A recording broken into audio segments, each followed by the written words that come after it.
There is an ancient image that refuses to leave the collective memory. Artemis, the huntress, standing alone in moonlit forests, bow drawn, utterly self-possessed. She needed no one's permission to exist in her power, she simply was. And here is what the myths will not tell you outright. Her softness was never her weakness. Her capacity to feel deeply, to move through the world with quiet observation, to retreat into solitude when the noise became too much, these were not flaws to be corrected. They were the very source of her aim.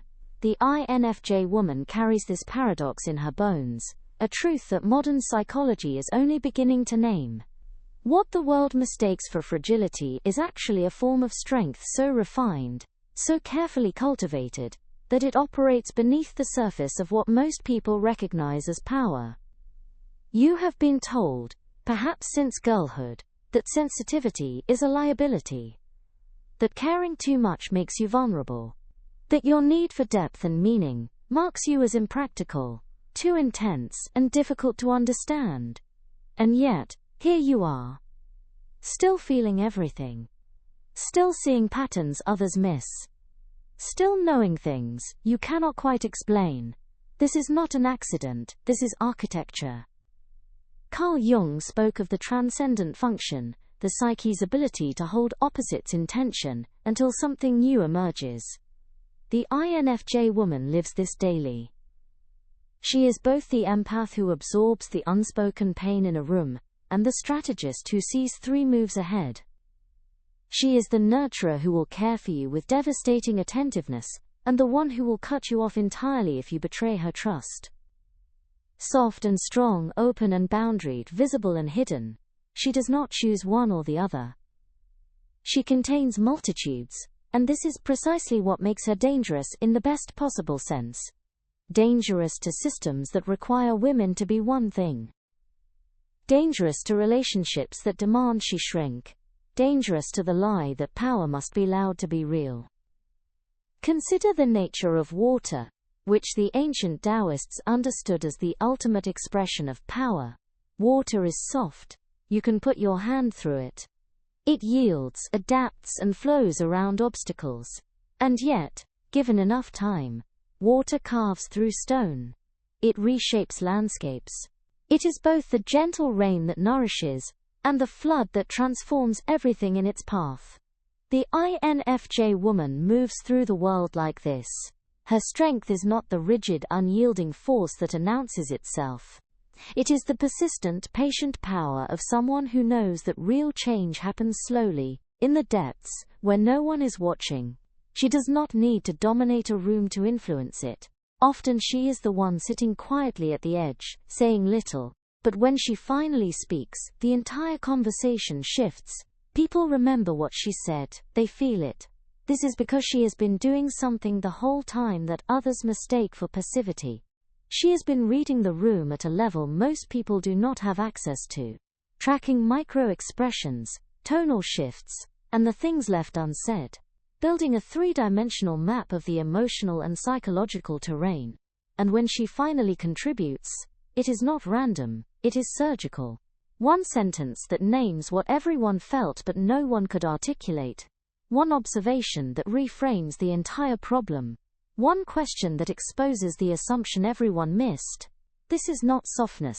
This is precision. And it only looks gentle because she has learned that the most effective influence does not feel like force. It feels like truth arriving at precisely the right moment. Clarissa Pinkola Estes writes of the wild woman archetype, the one who knows which bones hold the story, who can resurrect what has been left for dead. The INFJ woman is intimate with this territory. She knows what it is to be underestimated, to be dismissed as too emotional, too idealistic, too much in her head. She has been told her intensity is a problem, that she should be more realistic, more pragmatic, less concerned with meaning, and more focused on what is practical. And yet, she has also learned something that her critics do not understand. Her ability to feel deeply is not a weakness to be managed. It is an information system of extraordinary sophistication. When an INFJ woman tells you something feels wrong, she is not being dramatic. She is reporting data. Her nervous system has picked up signals that her conscious mind has not yet translated into language. She is detecting incongruence, the gap between what someone says and what they mean, between the presented story and the hidden motive. This is not mysticism, though it can feel like it. It is pattern recognition operating at a level that bypasses the slower, more deliberate processes of logical analysis.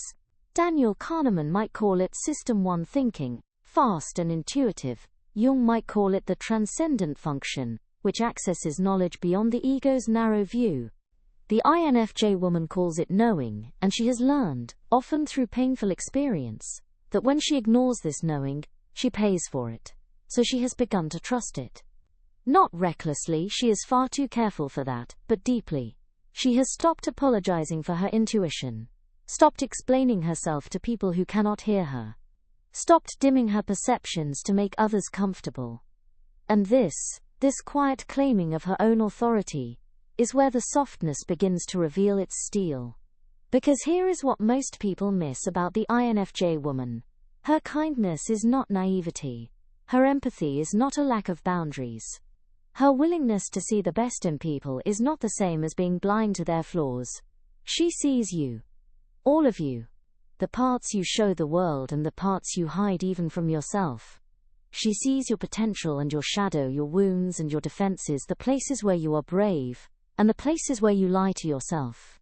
And she makes a choice. She chooses whether to engage with you, whether to invest her energy, whether to open the door or keep it closed. This is where the archetype of Hestia, goddess of the hearth, becomes illuminating. Hestia was the least dramatic of the Olympians. She did not seek glory or adventure. She tended the sacred fire at the center of the home, the temple, the city. Her power was not in conquest, it was in sanctuary. She decided what was allowed in, and what was kept out. The INFJ woman operates like this. Her inner world is a temple, and she is its gatekeeper. You do not get access simply because you ask. You earn it through consistency, integrity and depth. Through showing her that you can handle what she carries. And if you prove yourself unworthy, if you betray her trust or treat her tenderness as weakness, you will find that the door does not open twice. She does not rage. She does not explain. She simply withdraws, and you are left outside, wondering what happened. This is the door slam, one of the most misunderstood aspects of the INFJ woman's power. People frame it as coldness, as cruelty even. But this is projection. The door slam is not punishment. It is protection. It is the moment when she decides that preserving her inner sanctuary is more important than maintaining a relationship that depletes her. And she can do this because, unlike many personality types, she does not need external validation to know her worth. She has done the work of individuation. She has walked into her own shadow and come back with the knowledge that she is whole on her own. Persephone's myth becomes relevant here, not the sanitized version in which she is merely a victim, but the older, deeper reading, in which her descent into the underworld is an initiation. She goes into the darkness and discovers that it does not destroy her. She learns to rule there. She becomes queen of the underworld, not because she is broken, but because she has integrated what most people spend their lives avoiding. The INFJ woman knows this journey intimately. She has been to her own underworld, often more than once. She has faced her fears of abandonment, of being too much, of never being enough. She has sat with the parts of herself she was taught to reject, her anger, her selfishness, her capacity for coldness. And instead of fragmenting under the weight of these shadows, she has made them allies. She has learned that her anger is a compass, pointing toward violated boundaries. That her selectivity is not snobbery, but self-preservation. That her capacity to cut people off is not cruelty, but clarity. This is what individuation looks like for the INFJ woman. She stops performing the version of herself that makes other people comfortable, and starts inhabiting the version that makes her whole. And this is where the real power emerges, not power over others, but power as self-sovereignty. Power as the ability to stay true to her values, even when it costs her. Power as the willingness to walk away from anything that requires her to betray herself. Mary Oliver wrote, "You do not have to be good. You do not have to walk on your knees for 100 miles through the desert, repenting." The INFJ woman reads these lines and feels something unlock. She has been good for so long. Good daughter, good friend, good partner, good employee. She has carried the emotional labor of entire systems on her back. She has been the one who remembers everyone's birthdays, who checks in when someone is struggling, who smooths over conflicts and holds space for other people's feelings. And she has done this not because anyone asked her to, but because her empathy made it impossible not to. But here is what she is learning. Empathy, without boundaries, is self-annihilation. Caring for everyone is the same as caring for no one, including herself. And so she is beginning to ask a different question. Not, how can I help? But is this mine to carry? Not, what do they need from me, but what do I need from me? This is the shift from maiden to queen, from the self that adapts to the self that governs. The INFJ woman in her power does not abandon her empathy. That would be like asking Artemis to lay down her bow. But she directs it with intention. She chooses where to spend her emotional currency. She allows herself to be moved by suffering, but she does not let it consume her. She helps, but only when it aligns with her values and capacity. She says no, and she does not apologize for it. Athena, the goddess of strategic wisdom, offers another layer to this understanding. Athena was born fully formed from Zeus's head, already armored, already armed. She did not have to learn to be strategic. It was her nature. The INFJ woman carries this quality. Her empathy is not random, it is strategic. She feels, yes, but she also calculates. She is asking, often unconsciously, is this person safe? Is this relationship reciprocal? Is this environment conducive to my growth? And she is making decisions based on those calculations, even if she cannot always articulate the logic behind them. This is why she seems to know who to trust and who to avoid, often before there is any concrete evidence. She is reading patterns at a level that bypasses conscious thought. And when people accuse her of being judgmental or closed off, they are missing the point entirely. She is not being judgmental, she is being discerning. There is a difference. Judgment is about superiority. Discernment is about alignment. The INFJ woman is not interested in being better than anyone. She is interested in protecting her energy, so she can do the work she came here to do. And that work, whatever form it takes, always involves some version of the same thing. Helping people see themselves more clearly. Helping systems evolve. Helping ideas become real. She is a translator between the invisible and the visible, the unconscious and the conscious, the potential and the actual. This is her gift, and it is also her burden. Because to do this work, she must stay clear. She must maintain her capacity to feel without being overwhelmed. She must engage with the world without being colonized by it. And this requires something that most people do not understand. She must spend significant time alone.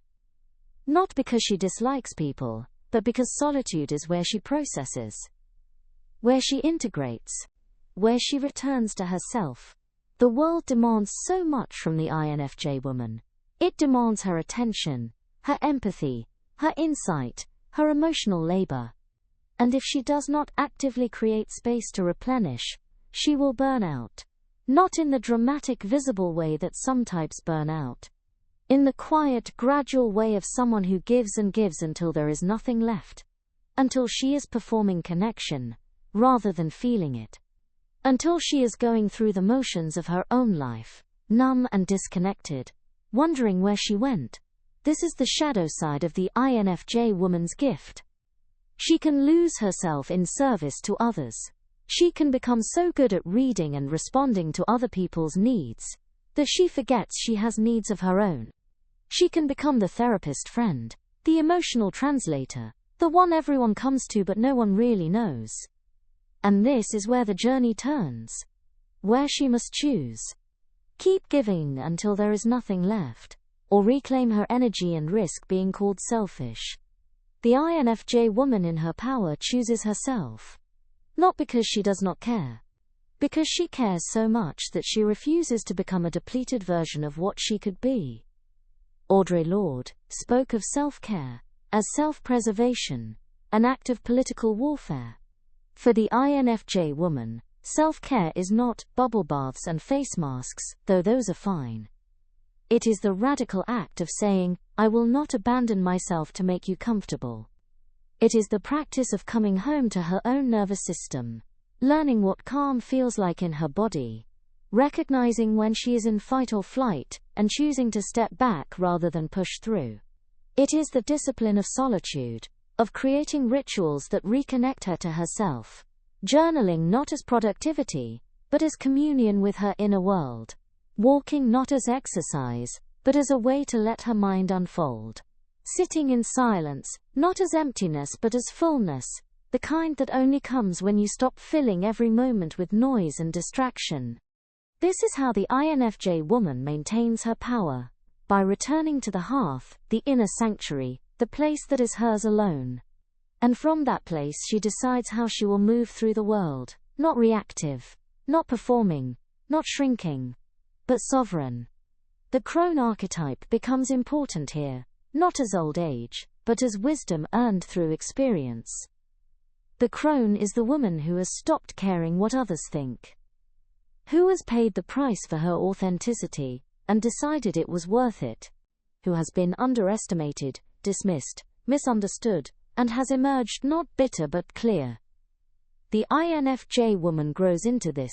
She stops explaining herself, stops trying to make people understand who she is, stops dimming her light to avoid triggering someone else's insecurity. She becomes, in the truest sense, herself. And this, finally, is when the soft becomes strong. Not because she has hardened, not because she has built walls or shut down her heart, but because she has learned that her sensitivity is not a flaw to be fixed. It is an instrument to be tuned. Her depth is not a burden to be managed. It is a gift to be stewarded. Her need for meaning is not impractical idealism. It is the compass that keeps her aligned with what matters. When the INFJ woman stops apologizing for her nature and starts wielding it with intention, she becomes a force that cannot be ignored. Not loud, not performative, but undeniable. Because she is no longer seeking approval, she is no longer trying to fit into a world that was not built for her. She is creating her own world one decision at a time, one boundary at a time, one moment of courageous authenticity at a time. And others feel this.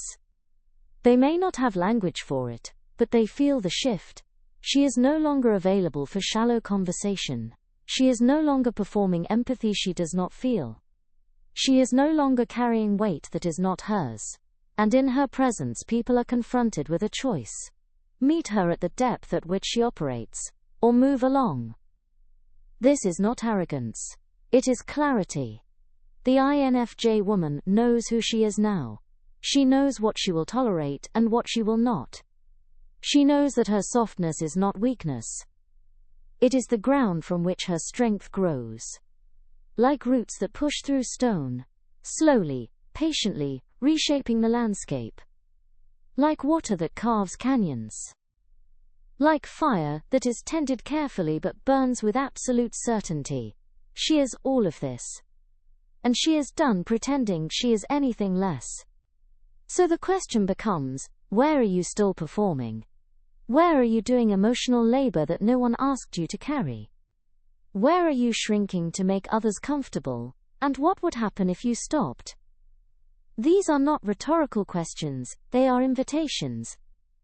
Invitations to step into the fullness of who you already are, to stop waiting for permission, To claim the power that was always yours. The power that does not shout. The power that does not dominate. The power that is, like Artemis in her forest, bow-drawn, utterly self-possessed, needing no one's permission to exist exactly as she is.